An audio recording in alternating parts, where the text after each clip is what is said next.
नमस्कार, मैं कुलदीप भारद्वाज। नमस्कार इंडिया की आज रात की बहुत छोटी सी चर्चा के अंदर आपका हार्दिक अभिनंदन करता हूं। कुल मिलाकर आज जो चर्चा में छाया रहा वो नवजोत सिंह सिद्धू, पंजाब कांग्रेस के अध्यक्ष ने लगभग 5-6 दिन बाद ही जो पंजाब की गवर्नमेंट, नई गवर्नमेंट बनी चरणजीत सिंह चन्नी के नेतृत्व के अंदर, उसके अंदर उनकी ना सुने जाने, कहा जा रहा है ये कारण कि शायद वो उससे नाराज चल रहे थे कि मंत्रिमंडल के गठन में उनके विचारों को तवज्जो नहीं दी गई। उससे नाराज होकर नवजोत सिंह सिद्धू ने त्यागपत्र दे दिया। कांग्रेस में बने रहेंगे फिलहाल और कहीं नहीं जा रहे, लेकिन वहां से उन्होंने त्यागपत्र दे दिया। सिद्धू आपको मालूम है कि कभी ना कभी किसी ना किसी से नाराज होते ही रहते। 1996 में इंग्लैंड दौरे के दौरान उन्होंने नाराजगी व्यक्त की थी। अजरुद्दीन से उनकी नाराजगी हो गई थी।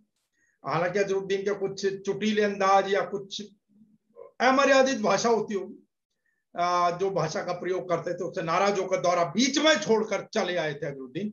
यद्यपि उस समय तो कोई स्पष्टीकरण नहीं हुआ, लेकिन जयंत लेले जो बीसीसीआई के सचिव रहे, उनकी पुस्तक के माध्यम से ये सारी की सारी जानकारी मिली। तो वहां भी नाराजगी पीछे कैप्टन अमरिंदर सिंह जिस प्रकार की उनकी नाराजगी चल रही है आपको मालूम ही है। और अब इस नए मंत्रिमंडल के अंदर वो नाराज होकर चले आए। यद्यपि चरणजीत सिंह चन्नी ने कहा कि अगर कोई नाराजगी होगी तो मना लिया जाएगा।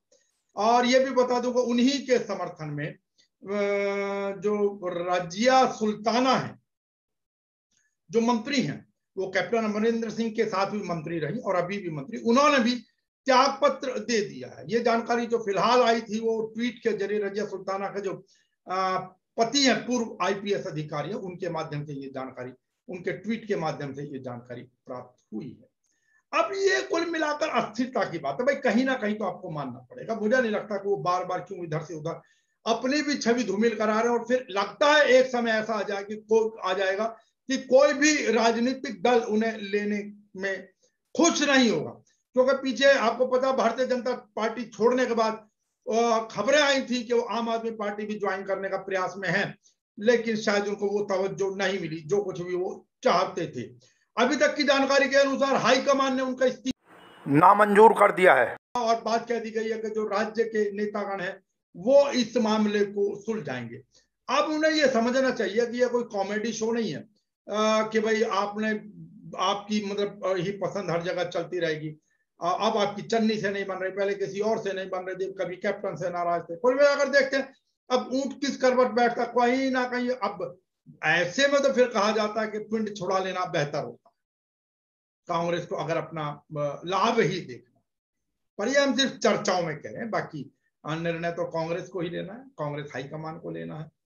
अब वो क्यों इन चीजों को इतना खींचते आ रहे हैं ये उनके ऊपर निर्भर करता है। खैर फिलहाल आज कैप्टन अमरिंदर सिंह दिल्ली आए और कयास लगाए जा रहे थे कि कैप्टन साहब भारतीय जनता पार्टी के नेताओं से मिलेंगे, अमित शाह से मिलेंगे।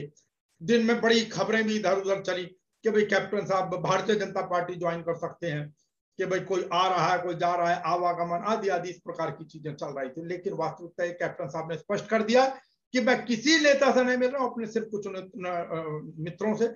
और जो मेरा यहाँ सरकारी आवास था दिल्ली में जो मिलता मुख्यमंत्री होने के नाते, उसको मैं खाली कर रहा हूं अगले मुख्यमंत्री के लिए। यह उन्होंने बिल्कुल स्पष्ट कर दिया है नवजोत सिंह, सॉरी, कैप्टन अमरिंदर सिंह ने। अब उससे आगे आपको बढ़े, आपको मालूम है कि आज कन्हैया कुमार, जो पहले जवाहरलाल नेहरू यूनिवर्सिटी के छात्र नेता रहे, फिर उन्होंने सीपीआई ज्वाइन कर ली थी, कम्युनिस्ट पार्टी ऑफ इंडिया। अब उन्होंने आज आधिकारिक रूप से कांग्रेस ज्वाइन कर लिया राहुल गांधी की उपस्थिति के अंदर। यद्यपि कयास लगाए जा रहे थे कि जिग्नेश मेवानी भी कांग्रेस को ज्वाइन करेंगे, लेकिन उन्होंने कांग्रेस ज्वाइन नहीं की है। उसके तकनीकी कारण है, क्योंकि वो इंडिपेंडेंट जो है वो इलेक्शन लड़े थे गुजरात से और वो वहां पर विधायक हैं। अब उससे शायद ये खतरा हो सकता है कि कभी अगर वो इस प्रकार कोई पार्टी ज्वाइन करते हैं तो कहीं उनकी सदस्यता पर कोई आंच ना आए। इससे बेहतर वो बाहर से समर्थन देते रहेंगे। सीधे सीधे हो सकता है अभी फिलहाल ऑफिशियली ज्वाइन ना करें कांग्रेस, लेकिन उनका जिसको कहते हैं ना वोट भी और सपोर्ट भी, वो सब कुछ कांग्रेस के साथ। और ऐसे में आपको पता है राजनीतिक दलों से फिर कहीं ना कहीं सौदेबाजियां भी होती रहती। अब एक प्रश्न उठता है ऐसे में कि पहले क्या हुआ करता था कि धर्म की दखलंदाजी हुआ करती थी कहीं ना कहीं राजनीति के अंदर। धार्मिक संस्थान कोई भी हो, एक समय में कांग्रेस को समर्थन मिला करता था जामा मस्जिद से, या अनेकों नेता आया करते थे इमाम साहब के पास, और भी राजनीतिक दल, एक खाली मैं कांग्रेस की बात नहीं कर रहा हूं। फिर उसके बाद संतों ने, महात्माओं ने, कुछ शंकराचार्यों के जरूर बंटवारे रहे, कोई कांग्रेस के पक्ष में हो गए, स्वरूपानंद जी आदि आदि, लेकिन फिर कहा जाने लगा कि जो धार्मिक लोग हैं वो कहीं ना कहीं भारतीय जनता पार्टी के पक्ष में है। और अभी आपको मालूम है कि जैसे भारतीय जनता पार्टी ने पीछे कहा भी है कि वो उत्तराखंड में संतों से अपील करेंगे, संतों से मिलेंगे और उन्हें कहेंगे कि भाई वो जनता में को इस बात के लिए प्रभावित करें या जनता में संदेश दें भारतीय जनता पार्टी को जिताने के लिए। इस प्रकार का एक माहौल बनाया जाए संतों की ओर से। अब ये तो सब समय बताएगा क्या होता है क्या नहीं होता, लेकिन अब लगता है अब एक विचारणीय सा प्रश्न हो गया कि क्या अब राजनीति में संतों की दखलंदाजी या धार्मिक लोगों की दखलंदाजी, दोनों हिंदू मुस्लिम मैं सबकी बात कर रहा हूं, कुछ कम हो गई है?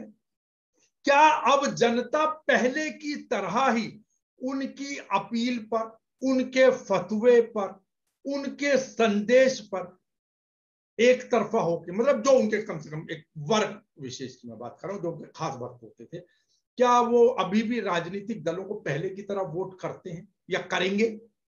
क्या इन धार्मिक लोगों का प्रभाव कुछ कम हो रहा है, अर्थात इनकी राजनीति में दखलंदाजी कुछ कम हो रही है? जनता के ऊपर की मैं बात कर रहा हूं, बाकी तो राजनेता तो जाते हैं, किसी भी संत महात्मा के यहाँ जाते हैं, बाद में जो हो वो देखा जाए।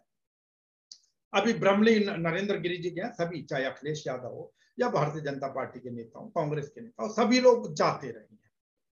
और इसमें कोई कहने में बुरा नहीं है कि कहीं ना कहीं भाई संतों की दखलंदाजी राजनीति में रहती है, किसी भी रूप में रहती हो, कैसे भी रहती हो, वो आप सबको पता है।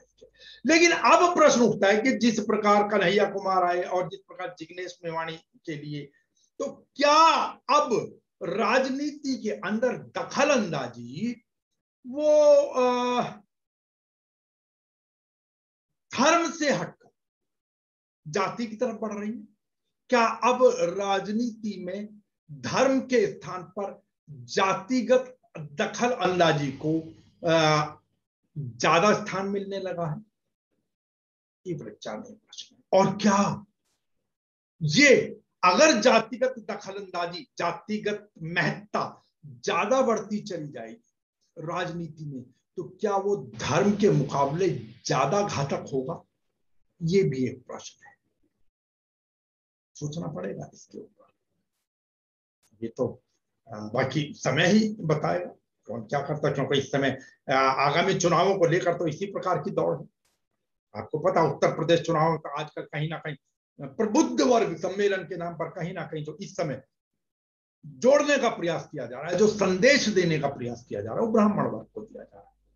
कांग्रेस जरूर इस प्रकार के सम्मेलन नहीं कर रही है ब्राह्मणों को लेकर। कांग्रेस का कंसंट्रेशन या कांग्रेस शायद अपने आप को केंद्रित कर रही है, वो कर रही है दलित वोटों की तरफ किसी ना किसी, जो फिलहाल का संदेश नजर आता है। वो बात अलग है, राहुल गांधी बेशक स्वयं को कहें कि मैं कश्मीरी पंडित हूं आदि आदि, चाहे कुछ भी कहते रहे।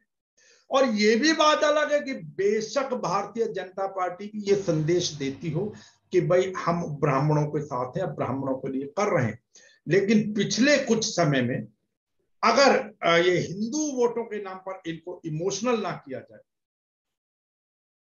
इनकी भावनाओं से ना खेला जाए, तो आपको पता है कुछ एक्ट के माध्यम से जो सख्त किए गए वो इनके पक्ष के नहीं है, इन ब्राह्मण या सवर्णों के पक्ष के वो कानून नहीं है। उसमें कम से कम एक प्रॉपर जांच होती, जांच के बाद एक्शन लिया जाता, वो ज्यादा बेहतर था, ऐसा सवर्ण वर्ग के लोग, ब्राह्मण वर्ग के लोग मानते हैं कम से कम। लेकिन फिर भी कहीं ना कहीं क्योंकि एक ऐसा बीज बो दिया गया है हिंदू मुस्लिम का, पाकिस्तान परस्त होने का, सवर्ण या ब्राह्मण जिसको बुद्धि वर्ग कहा जाता था या स्वयं में कह लीजिए कहते थे, वो अति बुद्धिमानी हो गया और बुद्धि की तरफ नहीं गया। खैर फिलहाल जो सबसे ज्यादा शुरुआत जरूर मायावती ने की थी, लेकिन फिलहाल लगता है कि जो आगे है, बढ़त जो लिए हुए है वो समाजवादी पार्टी है। उनमें आकर बात यह है कि जातिगत राजनीति लगता है धीरे धीरे धर्म की जगह पर जातिगत राजनीति धर्म के ऊपर ज्यादा हावी होती जा रही है। बाकी समय बताएगा। खैर, अब मेरा निवेदन है कि बाहर निकले, मास्क लगा कर निकले। और हाँ, एक इस समय और चर्चा में है जो प्रधानमंत्री नरेंद्र मोदी जी अमेरिका से यूएन संबोधन के बाद आने के बाद में जो वो सेंट्रल विस्टा प्रोजेक्ट देखने गए रात के समय में, कहा जाता था अचानक दौरा बिना किसी को सूचना दिए, लेकिन कैमरा और फोटोग्राफर एंड वीडियो कैमराज आपने सब देखे, फोटोग्राफर्स ने भी हर एंगल से उनका कैमरा लिया। और सबसे बड़ी बात यह कि जिस क्षेत्र में बोर्ड लगा हुआ है कि फोटोग्राफी प्रोहिबिटेड, अर्थात तस्वीरें लेना निषेध है, अब कुछ लोग प्रश्न खड़ा कर रहे हैं कि फिर उस क्षेत्र में तस्वीरें कैसे ले ली गई, बेशक प्रधानमंत्री महोदय की। चलिए, ये कहते हैं ना कि कुछ तो लोग कहेंगे और लोगों का काम है कहना। तो नमस्कार इंडिया तो आपके सामने वो परोसता, नमस्कार इंडिया आपके सामने वो मंच प्रदान करता है जिस के माध्यम से आप लोगों की खबरें, आप लोगों की मतलब आम लोगों की जो सूचनाएं हैं वो आम जनमानस तक पहुंच पाए। ये नमस्कार इंडिया का सदैव से प्रयास रहा है। एक सीधी सी बात ये, और इसी के अंदर एक जानकारी जो आ रही है, आपको मालूम ही है कि, और ये जानकारी हमें आ रही है महात्मा गांधी अंतरराष्ट्रीय विचार मंच के जो संयोजक हैं प्रकाश आर अर्जुन वारजी के माध्यम से। और क्योंकि इन लोगों ने इस समय मुहिम चलाई हुई है, विशेष रूप से 2 अक्टूबर तक उन लोगों की मुहिम चलेगी, और उस मुहिम के अंतर्गत वो पीपल, बरगद और नीम का पौधारोपण कर रहे हैं और करा रहे हैं। ये उन्होंने एक अभियान चलाया हुआ है, एक मुहिम चलाई हुई है। और उसी के तत्वाधान में एक जानकारी आई, अभी उन्होंने छत्तीसगढ़ के भिलाई के अंदर एक पीपल के पेड़ का पुनर्वृक्षारोपण किया, एक तरीके से अगर मैं कहूं। मैं उनकी तस्वीरें भी आपको दिखा रहा हूं उस माध्यम से। उसमें यह था कि इनके जो संयुक्त तत्वाधान के अंदर उनका जो यहाँ पर छत्तीसगढ़ के अंदर एक जगह है मरोदा उताई, पाटन रोड है, वहां पर सड़क चौड़ाई करने के नाम पर एक 8 साल पुराने पीपल के पेड़ को उखाड़कर फेंक दिया गया। जिसके बाद जो उनके दुर्ग जिला के संयोजक हैं और जो उनके मित्र मंडल के संरक्षक हैं बालूराम वर्मा जी और अरविंद पांडे जी, उन लोगों ने कहें कि उनके मार्गदर्शन में वहां पर तोरण तिवारी जी आदि को बुलाकर और फिर से पुलिस मैदान में उस पीपल के पेड़ का रोपण किया गया या पुनर्वृक्षारोपण किया गया। और लोगों को ये संदेश भी दिया, आम लोगों को संदेश है महात्मा गांधी अंतरराष्ट्रीय विचार मंच की ओर से कि भाई इस प्रकार का कार्य आप करते रहे, पीपल का, नीम का, बरगद के पेड़ आप लोग लगाते रहे। और अगर कहीं नागौरी की जाए, उनको पेपर को मतलब आजकल सड़कों चौड़ीकरण के नाम पर या विकास के नाम पर अगर पेड़ों को काट दिया जाता है, उखाड़ कर फेंक दिया जाता है, तो उनको वहां से दूसरी जगह पर फिर से रोपण उन वृक्षों का किया जाए। ये हमारे पास एक संदेश था। और आपने पहले बताया कि नमस्कार इंडिया का सदैव ये प्रयास रहता है कि आप लोगों की जानकारी आम जनमानस तक पहुंचाई जाए, जो भी हमारे रीच है उसके। तो अब बाहर निकले तो मास्क लगा। नमस्कार।